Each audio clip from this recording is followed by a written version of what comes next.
भूत बाजार।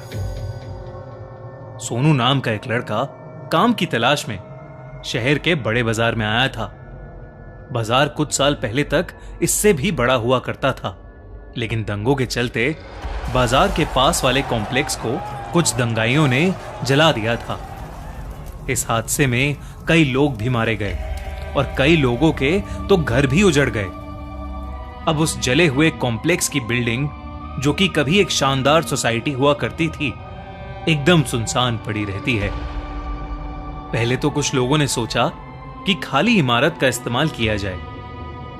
वो वहां घर बसाने गए तो सही, लेकिन 2 दिन से ज्यादा नहीं टिक पाए। उनका कहना था कि उन दीवारों से आज भी आग की लपटें निकलती हैं, लोगों की चिल्लाने की आवाजें गूंजती हैं। यहां तक कि उस बिल्डिंग के अंदर ढंग से सांस भी नहीं ली जाती।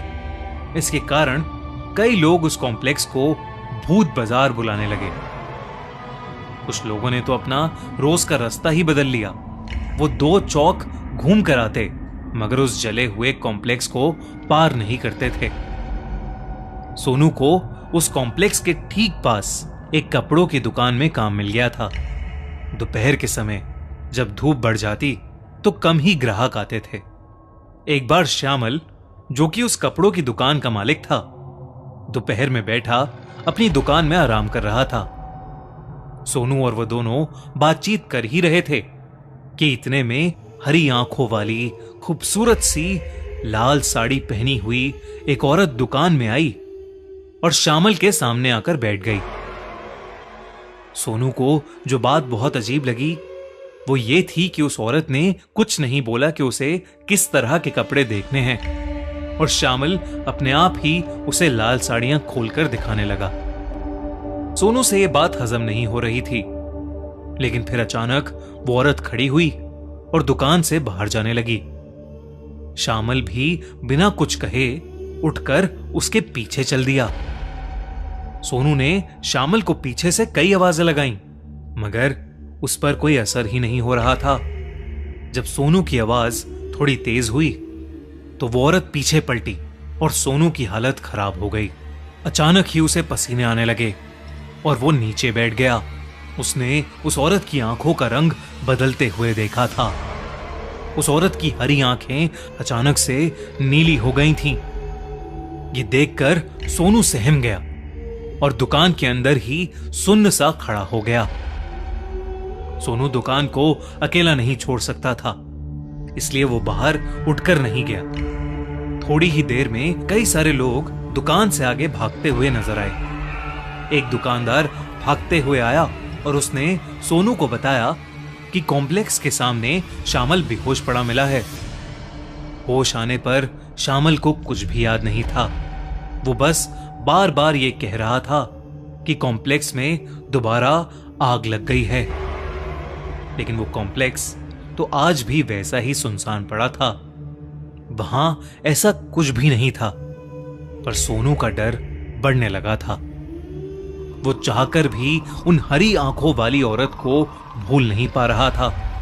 अगले दिन दोपहर के वक्त सोनू ने दुकान के सामने से फिर उसी औरत को जाते हुए देखा। सोनू डरा हुआ था, मगर वो उसके बारे में जानना चाहता था, तो उसने हिम्मत की और श्यामल को बताए बिना दुकान से बाहर चला गया। वो औरत कॉम्प्लेक्स की तरफ जा रही थी। सोनू ठीक उसके पीछे पीछे चल रहा था, मगर अचानक वो औरत सोनू की आंखों के सामने से गायब हो गई। सोनू को लगा कि वो औरत उस कॉम्प्लेक्स के अंदर गई है। महीनों का डर सोनू को अंदर जाने से रोक रहा था, मगर वो उस औरत के बारे में किसी भी हाल में जानना चाहता था। उसने कॉम्प्लेक्स के दरवाजे की तरफ चलना शुरू किया। चारों तरफ सिर्फ काली दीवारें ही थीं।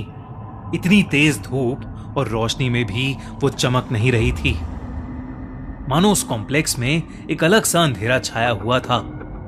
वो जली हुई दीवारें अगर कोई गौर से देखे तो मालूम हो रहा था कि किस तरह आग की लपटों ने उन्हें जकड़ लिया था।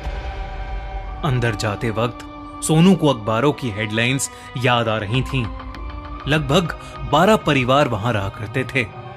लेकिन सभी बेरहमी से जलकर मारे गए थे। सोनू फिर भी हिम्मत करके कॉम्प्लेक्स के अंदर आ गया था। कॉम्प्लेक्स की दीवारें जैसे चीख चीख कर बता रही थीं कि उस रात वहां क्या हुआ था। हैरत की बात तो यह थी कि सोनू को अचानक से बहुत ही गर्मी लगने लगी। मौसम जैसी गर्मी नहीं, बल्कि ऐसी जैसे कोई उसे आग की लपटों में झुलसा रहा हो। उससे और आगे चला नहीं जा रहा था। वो हांफते हुए एक जगह रुक गया और सहारे के लिए उसने अपना हाथ एक दीवार पर रख दिया। पर अगले ही झटके में उसके मुंह से एक जोर की चीख निकली। उसने अपने हाथ की ओर देखा तो वो जल गया था। दीवार इतनी गर्म थी जैसे अभी भी वो आग की लपटों को अपने अंदर बसाए हुए हो। इस सदमे से सोनू उभरा ही था कि उसे उस औरत की लाल साड़ी कॉम्प्लेक्स की एक बालकनी में दिखी। वो उसकी ओर गुस्से में भागा, लेकिन आगे बढ़ते हुए सोनू को चारों ओर से चीखों की आवाजें आने लगीं। उसने हर तरफ देखा, पर वहां कोई भी नहीं था। इन चीखों को पार करते हुए बड़ी हिम्मत करके वो एक कमरे में पहुंचा, जहां घुसते ही उसने दरवाजा बंद कर दिया ताकि उसे कोई आवाजें ना आए। कमरे की झुलसती गर्मी बढ़ती ही जा रही थी। सोनू उस कमरे की खिड़की खोलने के लिए आगे बढ़ा तो अचानक ही उस पूरे कमरे में आग लग गई। कुछ ही सेकंड्स में पूरा कमरा धुएं और आग की लपटों से भर गया था। वो चीखों की आवाज अब सोनू की थी, जो अधमरी सी हालत में दरवाजे की ओर रेंग कर बढ़ रहा था। आग के धुएं की वजह से उसकी सांसें और कम होती जा रही थीं। इतने में वो दरवाजा खुला, लेकिन वो हरी आंखों वाली औरत अपनी लाल साड़ी पहने उसके सामने आकर खड़ी हो गई। सोनू ने मदद की गुहार मांगी, मगर उसकी आंखों में भी वही ज्वाला दिख रही थी, मानो वो सोनू से किसी चीज का बदला ले रही हो। आग की लपटों के बीच में सोनू चक्कर खा के गिर पड़ा। जब उसे होश आया तो वो कॉम्प्लेक्स के बीच जो मैदान था वहां पर गिरा पड़ा था। हड़बड़ाते हुए उसने कॉम्प्लेक्स को देखा। अब वो दीवारें एकदम शांत थीं।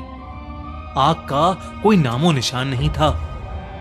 सोनू फौरन उठा और वहां से भाग निकला। उसने बाहर आते ही लोगों को अपने साथ हुए हादसे के बारे में बताया, तो किसी ने भी उसकी बात पर यकीन नहीं किया, क्योंकि किसी ने भी उस हरी आंखों वाली औरत को नहीं देखा था। यहां तक कि दुकान के सीसीटीवी कैमरास तक चेक करे गए, पर वो औरत उसमें भी कहीं नहीं मिली। फिर एक रोज एक बूढ़े आदमी ने सोनू को बताया कि एक हरी आंखों वाली औरत उसी कॉम्प्लेक्स में रहती थी और शामल की दुकान की जगह उसी की दुकान हुआ करती थी, लेकिन वो उस कॉम्प्लेक्स में लगी आग में जलकर राख हो गई। सोनू ये सुनकर दहल गया था। वो तुरंत उस शहर को छोड़कर वापस अपने गांव चला गया। उसे फिर कभी वो औरत दिखाई नहीं दी, पर उस औरत की हरी आंखें और उस कॉम्प्लेक्स की जलती दीवारों का डर शायद ही वो कभी अपने दिमाग से निकाल पाएगा। अगर आपको ये वीडियो अच्छी लगी तो हमारा चैनल खूनी मंडे सब्सक्राइब करना बिल्कुल मत भूलना।